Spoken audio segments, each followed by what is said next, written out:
ఇక్కడ మనం టాయిలెట్లో చేయకూడని విషయాలు కూడా తెలుసుకుందాం. ముఖ్యంగా ఒకటి, దీని మీద కూర్చునే ముందు చాలామంది నీళ్లతో కడగటం చూస్తాం. నీళ్లతో కడగకూడదు. అలాగే టాయిలెట్ అయిపోయాక మీ పాదాలని కూడా ఇక్కడ నీళ్లతో కడుక్కోమాకండి.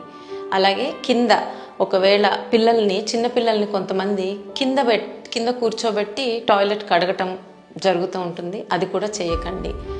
టాయిలెట్ మీద కాళ్ళతో కూర్చొని వెళ్ళడం కూడా చేయకూడదు. ఫ్లోర్ మీద మీరు వాడుతున్న పేపర్ కనుక కింద పడిపోతే వెంటనే ఇంకొక పేపర్తో దాన్ని తీసి డస్ట్బిన్లో పడేయండి. మీ ఆరోగ్యం కోసం సెల్ ఫోన్ని బాత్రూంలోకి తీసుకువెళ్ళకండి. ఫోన్ మీద క్రిములు చేరటం ఒకటైతే 5 నుంచి 10 నిమిషాల కన్నా టాయిలెట్ సీట్ మీద కూర్చుంటే క్రింది భాగంలో రక్తనాళాల మీద ఒత్తిడి పెరిగి పైల్స్ రావడం, అలాగే కండరాలు బలహీనపడి తర్వాత మూత్రం లీక్ అవ్వటం లాంటి వేరే సమస్యలు రావచ్చు. ఇక్కడ ముఖ్యంగా ఆడవారికి 2 అంశాలు. ఒకటి, వాళ్ళు వాడిన ప్యాడ్స్ కానీ ఎలా డిస్పోజ్ చేయాలి.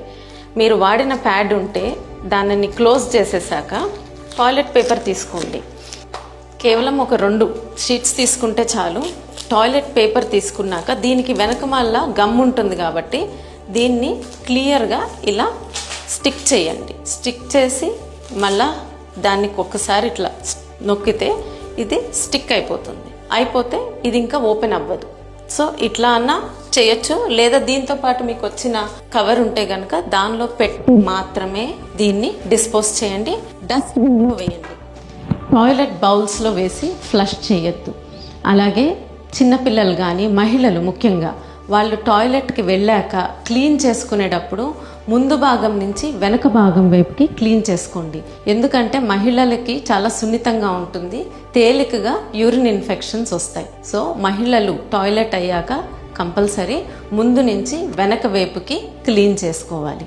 అలాగే తల్లిదండ్రులు, ఆడపిల్లలు ఉన్న వాళ్ళు పిల్లలు మనల్ని అడుగుతారు అనుకుంటాం, కానీ చాలా విషయాలు వాళ్ళు మనల్ని అడగరు. ముఖ్యంగా ఆడపిల్లలు బిడియపడతారు తల్లి దగ్గర అయినా కూడా. సో మీరు ఈ శానిటరీ ప్యాడ్ని ఎలా డిస్పోజ్ చేయాలి, టాయిలెట్ అయ్యాక ఎలా కడుక్కోవాలి, ఇవన్నీ దయచేసి మదర్స్ కొంచెం ఒకసారి పిల్లలకి చూపించండి.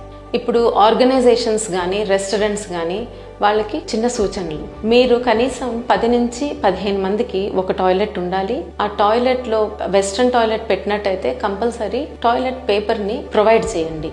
అలాగే టాయిలెట్ డస్ట్బిన్స్ కూడా ఎంతమంది వస్తారు దానికి అనుగుణంగా పెద్ద సైజ్ డస్ట్బిన్స్, కవర్ ఉన్న డస్ట్బిన్స్ని ప్రొవైడ్ చేయాలి.